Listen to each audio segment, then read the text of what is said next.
Hi, I'm Adam Summer. You're listening to the Yerushalmi Talk podcast with the support of the Yeshivat Devar Yerushalayim in Har Nof, Jerusalem. This is Sheviis chapter 10, Halacha 3, and if you're in the art scroll, it's 84b1. Halacha 3 is talking about an improperly dated prose bowl, and we're going to see something coming up where in the prose bowl, there's going to be a leniency that you're not going to see in normal loan documents by the laws of the oral law. It's going to be a little bit different. It's going to be more lenient, and we're going to get into that.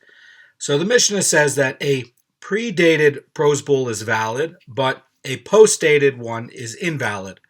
Now, in a normal loan document, that is going to be the opposite. A normal loan document in the halacha, a predated loan document is going to be invalid, and a post-dated one is going to be valid. But over here, it's going to be opposite. Why? Because they're going to want a leniency to make it easier for lending and easier for access of credit. So let's talk about this. Let's say you have a prose bowl, and it's written in Kislev, and that's given as the date. And then what they do is they're going to write in an earlier time. Let's say they write in Tishrei. And they're going to be saying that, it's like this prose bowl was written a few months earlier. That's going to be valid. And the Gemara is going to explain that a prose bowl is going to be valid only for loans made previous to this execution. So in this halacha, the loan has to have already been made. This agreement has to have already been done, and witnesses have to already sign on it. The only thing that is being adjusted here is the date. And that, again, is going to be only for a prose bowl and not for a normal loan.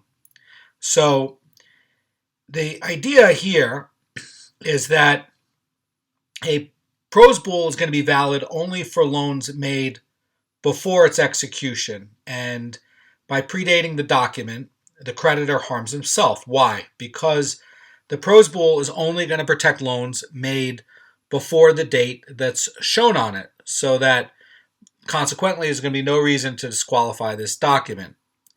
And then let's say you have a post-dated one, and that's going to be invalid. Again, for Jewish law, for documents, this is all going to be opposite. So the prose bowl is going to get a special leniency. And the idea is that if he dates or post-dates this prose bowl from the time of the execution, in this case, the incorrect date is going to favor the creditor. And that's going to enable him to be exempt from cancellation, even loans made between the time the document was drawn up and the date recorded in the note. And a court could mistakenly think that the loans were actually made before the prose bowl was executed, and thus shield him from Sheviis cancellation. And the Gemara is going to talk about the extent of this invalidation.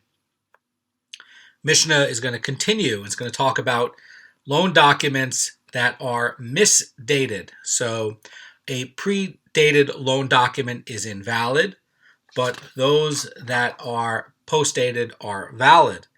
And the idea is that if a loan was made in Tishrei, for example, and the document is post-dated to Nisan, then the document is going to be valid. Why? Because a post-dated note is unfavorable to the lender because he can exercise his lien only on property sold after the date on the note. And even though the loan took place earlier, so there's going to be no reason to invalidate the document. Again, this is going to be a case where it's unfavorable for the lender because he limits what he can get access to in the repayment. And so, if you have a case where property gets sold after the date on this note for a post-dated note, then it's going to be, you can't go claim the property that got sold beforehand. Now, in the case of a loan document where it's going to be invalidated by being predated, again, the loan documents are the opposite for the pros bool documents. And over here, let's say you have a debt and that's put in Nissan, okay? And the document in the loan is recorded, again, this is a loan now we're talking about, just a regular loan, not the pros bool. And the loan is recorded and it's predated to the previous Tishrei.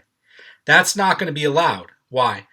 Because on a loan document, in addition to serving as proof of the debt, it's also going to be a vehicle to secure a lien on any real estate owned by the debtor at the time of the loan. So once the lien takes effect, it remains in effect even if the property is subsequently sold. So should the debtor default on the debt and have no assets, the creditor can exercise a lien and seize the sold property as payment for the debt. But if the money was lent in Nisan and the document is predated to Tishrei, the creditor is wrongly given the power to exercise a lien on real property and real estate sold between Tishrei and Nisan, and that's before the debt was incurred. So to prevent this, where the lender can come and collect real estate before the loan even happens, the sages invalidate the document. Now, the Mishnah is going to return to the laws of the pros bool. If one person borrows from 5 people, we must write a pros bool for each one. But if 5 people borrow from one person, he need only write one pros bool for all of them. So the idea is that the pros bool is going to serve to submit to the lender's loans to the court, and each lender has to draw up an individual pros bool. By the way, this is a debt arrangement, and in Jewish law there's going to be no interest, of course, no ribis. And this loan gets turned over to the court. The court is going to be the one that goes and collects this. Now, since you only have in this last case where they're going to write one pros bool for all of them, if you have 5 people borrowing from one person, the idea is that there's only one lender, and that's enough for him to draw up one pros bool for all the outstanding loans, and that's going to refer to all the debts owed to him. And then they would write something where it says, I am submitting to you in this very general manner that every debt due to me I shall collect whenever I wish without specifying the names of the borrowers. This, by the way, you can find in the Shulchan Aruch 6726. And then it would seem that the names of the borrowers are also to appear in the document according to the Torah and some others like the Rosh Cirilio. And the Mishnah is going to continue, and a pros bool may be written on the basis of land owned by the borrower. May be written only on the basis of land owned by the borrower. And if the borrower does not have land, the lender grants him a small amount of land in his field. And if the borrower has a field in the town held as security for another debt, he may write a pros bool based on that. And Rabbi Chutzpis, the halacha, by the way, is not going to go by Rabbi Chutzpis. Nonetheless, Rabbi Chutzpis says we may write a pros bool for loans taken out by a man based on the property of his wife, and the loans of an orphan based on the property of the guardians. And we're going to get into an interesting dispute, and the Mishnah now presents a dispute over whether a beehive is going to be considered real property. This, by the way, is going to come up elsewhere. So the Mishnah says, regarding a beehive, Rabbi Eliezer says it is considered like land, and a pros bool may be written on its basis, and it is not susceptible to tumah in its place, and one who detaches honey from it on the Shabbat is liable. But the sages say a beehive is not considered like land, a pros bool may not be written on its basis, and it is susceptible to tumah in its place, and one who detaches honey from it on the Shabbat is not liable. The sages are basically ruling that the beehive is like a utensil. It is not like a makom where it's like this real property. And one of the ideas here is that you're really just taking honey out of a utensil. The Mishnah is going to continue with a ruling regarding a debt for which a pros bool was not written, and regarding one who is repaying a debt that was subject to cancellation of Sheviis, the lender is to say to the borrower, I relinquish the debt. And if the borrower replies, even so, I wish to give you the money, the lender may accept the money from him, as it is stated, and this is the matter of the relinquishment. And then we're going to get into another law. It says, similarly, an unintentional killer who was exiled to a city of refuge and the townspeople wish to honor him should say, I am a killer and unworthy of honor. And if they say, even so, we still wish to honor you, he may accept the honor from him, as it is stated, and this is the matter of the killer. It says that a predated prosbul is valid. Why? Because it weakens the lender's power, but a postdated prosbul is invalid because it enhances his power. And the idea is going to be that if you have the incorrect date, that's going to enable the lender to exempt it from cancellation, and loans made between the time of the document where it's drawn up and the other date recorded in the note, they can come and they can collect on it. And so it's going to give the lender more power on a post-dated note. And so that's why they make it invalidated, because he could come along and collect debt and collect loans and put liens on property before a loan was even placed. That's what the sages are worried about in the case of a prosbul. Now, the Gemara is going to examine the second section of the Mishnah, and it says that a predated loan document is invalid because the earlier date enhances the power of the lenders, but those that are post-dated are valid because the later date weakens their power. And what's going to be the difference? Well, a post-dated note in a regular loan is unfavorable because the lender can exercise his lien only on properties sold after the date of the note, even though a loan took place earlier. And that's what they're trying to do. They want to make sure that when you have a post-dated document, that's going to be valid, because basically anything that comes after that post-dated document date, that's what's going to be liable. So the guy may have had access to money even before this post-dated date is put onto the document, but nonetheless, the person is only going to have access to liens on real estate that come after this post-dated document. And if they were to do an earlier date, and this is, by the way, why a predated loan is invalid, then what would happen is they could put it at a date earlier than when the loan took place, and they could have access to putting liens onto real estate before a loan actually happened, and that will give too much power to the lender. The Gemara is going to ask how the first ruling would be upheld, and the Gemara asks who informs the court that the note is predated and it should be invalidated. And so Gemara Fulda is explaining the question is referring to a post-dated prosbul. He's saying that we're talking about a post-dated prosbul that should be invalidated. And the Gemara answers and says that Shimon bar Ba says in the name of Rabbi Yochanan, the witnesses sign on the document, and if they testify that the document is predated, it is invalidated. Now, we're going to get into the idea about a fundamental thing about witnesses testifying in court and witnesses signing on a document. Now, witnesses signing on a document, that's going to be considered as if they had testified in court, and what is written in the document, it's like what they stated. It's like as if they came to court and they made a declaration of everything that they're validating on this document and said that in court. And so witnesses who testify in court can't cancel their testimony, and so too witnesses that sign a document can't cancel and retract it. So once these witnesses sign a document attesting to the validity, they can't come back later and say, oh no, it's invalid. So in the case where we're going to be getting into, the Gemara is going to ask a question by Rabbi Shimon ben Lakish. And the Gemara says, but did not Rabbi Shimon ben Lakish say the sages consider a witness signed on a document as if the testimony had been examined in court and accepted?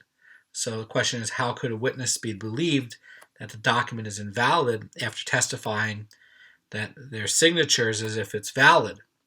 And so really what we're saying is we're saying like, well, perhaps it's like the court authenticated what the witnesses said. I mean, one of the processes that happens in a court is that the court is going to examine the witnesses. They're going to test to make sure they're going to be real witnesses. So he's asking, is it going to be a case where, the document and the witness, it's basically going to be like authenticated? The Gemara is going to answer this, and they're going to say there, in the case of Rish Lakish's ruling, it's speaking about a case where the witnesses later said we did not sign at all, and in the case where they are not believed to retract their earlier testimony given through their signatures. But here they're saying, oh, on this loan we signed, we did not sign on this date, and in that case, we are believed to invalidate the document. So you don't have a case where they're coming and they're saying, oh, I didn't really sign on this document at all. They're coming and they're saying, I signed on the document, I didn't sign on the date. And this is going to be a different date from the document, and that could invalidate the document. And in this case, where they're coming and they're saying, we signed on the loan, we signed to acknowledge the terms of the loan, but we didn't sign on the date, that's going to be enough to invalidate the date, because again, it could give too much power to the lender. He could end up coming back to go collect real estate and put loans onto real estate before the lien and the loan was due. So now the Gemara is going to explore the extent of the Mishnah's invalidation of a predated loan document. Rabbi Yochanan says they are totally invalid, but Rabbi Shimon ben Lakish says they are invalid only to the extent that one calculates only from the time of the actual writing. So basically what this is saying is there's a dispute among the Rishonim who come later about this exact case, whether a document like this is going to be invalid even with regards to allowing the lender to collect from the borrower's unsold property. This comes up even later. And Rabbi Yochanan, by the way, you can see this in Bavli, Baba Metzia 72a, is basically saying that if we were going to allow him to collect from the date of the actual writing, he might unlawfully collect from the date written on the note. And the issue that Rabbi Shimon ben Lakish is saying is that they can collect from property sold after the actual writing of the note, but not from the date recorded on it. And the Rosh is understanding the Yerushalmi along the lines of the Bavli, where Rish Lakish is quoted as being in agreement with Rabbi Yochanan that the Mishnah is totally invalidating a predated loan document, and Rish Lakish is holding that the halacha is that the lender may collect based upon the actual date of writing. And in the Mishnah, it's going to follow the view of Rabbi Meir, who's holding that with regards to a loan document containing a provision for interest, that the document is totally invalidated as a penalty for an illegal clause. You can't have a clause that puts in ribis. It's an illegal clause, so it's an invalid document. And so too, a predated document is also going to be totally invalidated. And why? That's a penalty for recording a false date. So the sages who did not penalize the bearer of the document containing interest would similarly not penalize the bearer of a predated loan document allowing collection to be made on the actual date of writing. So this is going to be a really important issue about, if you are recording a document and inside of that document is going to be an illegal term, that should be an invalidated document. And so too, Rabbi Yochanan is basically saying, if you've predated the document, then you basically created a situation where the lender has so much power that the loan already took place after you wrote this earlier date, and you can collect assets from this much earlier date before a loan even happened. It's invalid. It's like in a way lending ribis. It's not lending ribis, but it's invalidated like lending ribis. And so if you're writing this kind of loan document, it's not going to be legitimate. So Rish Lakish is basically going to be saying in this Gemara, and it's going to say that, because he's going to be, saying it's calculated from the time of the actual writing. And, Rish Lakish is basically holding in this brisa pros bowl, which is either predated or postdated as valid, but one calculates only from the time of the actual writing. Now, Rish Lakish says in this Gemara that say the same regarding a loan document. And what's the difference between a pros bowl and a loan document? And basically, there is no difference. So why is the brisa stating this only with regard to the pros bowl? And it should have said it regarding a pros bowl and a loan document.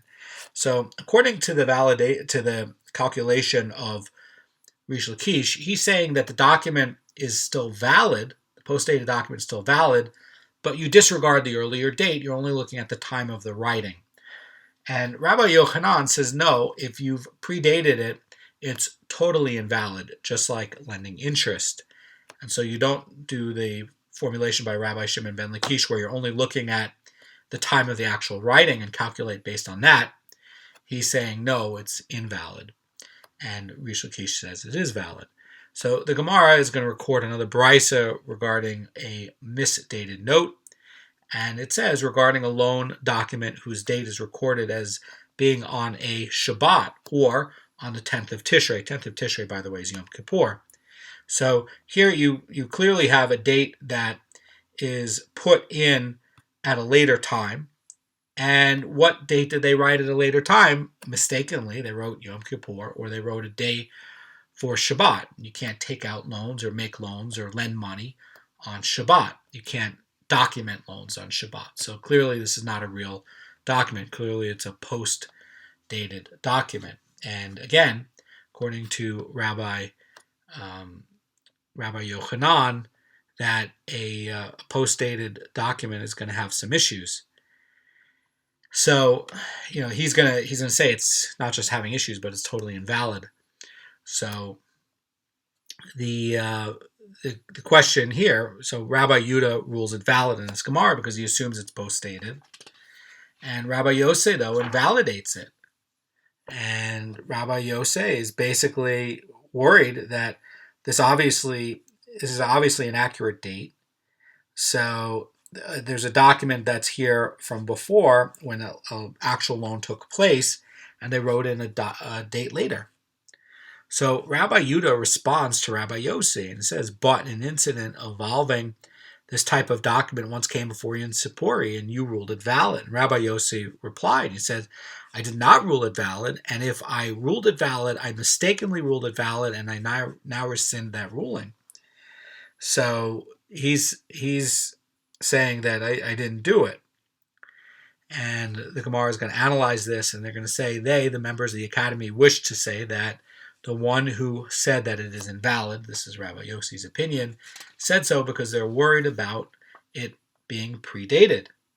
And according to Rabbi Yossi, since the note was obviously not written on the date of the Shabbat or Yom Kippur, we're worried that it was predated and invalidated. And therefore the holder of the note may not extract payment without proving that it's valid. But how do you prove that it's valid? Because it happened on an impossible day, being Shabbat or Yom Kippur. And we're going to get a deeper point as to why Rabbi Yossi is worried about this. So the Gemara continues, and the one who says that it is valid, Rabbi Yudah, says so because we can assume that it's post-dated. And according to Rabbi Yudah, a document is always assumed to be valid based on the principle that the witnesses signed on a document, and those are considered as if they had been examined in court. And because there's no proof that's brought to invalidate the note, we assume that it was post-dated. In other words, that it was added after. Now, if you're going to take Rabbi Yudah's position and you're going to do it like Rabbi Shimon ben Lakish, you basically say that it's still valid, it's a predated document, and you're going to figure out when is this document written, and you're going to calculate the results based on when it was actually written. And Rabbi Yossi holds like Rabbi Yochanan. He says it's totally invalid.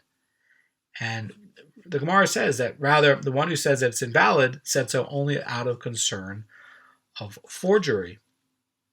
So why are they worried about forgery? Well, Rabbi Yossi may concede that the mere fact that the document contains an impossible date is not enough to be concerned that the document would be predated and invalid.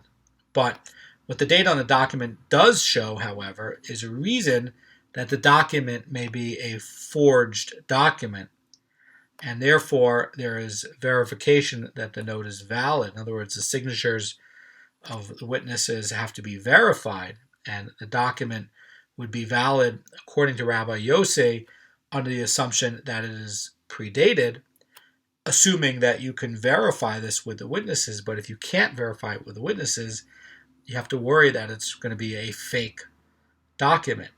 And the Gemara is going to address something that came up later. It says a prose bull was written only on the basis of land owned by the borrower, and we're going to get into that tomorrow. But basically, you can only have a prose bull based on land, and you have to have something that the court can go and collect. There has to be something that the court can go and seize.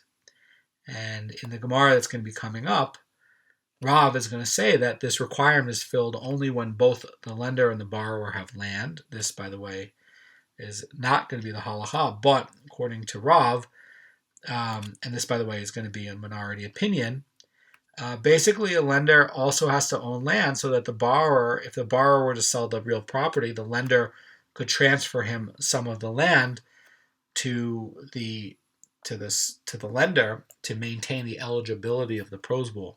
So it's a minority opinion. It's a very interesting opinion. Rabbi Yochanan says in this Gemara it is sufficient that the lender has land even though the borrower does not have land, or if the borrower has land even though the lender does not have land. So we're going to get into this tomorrow.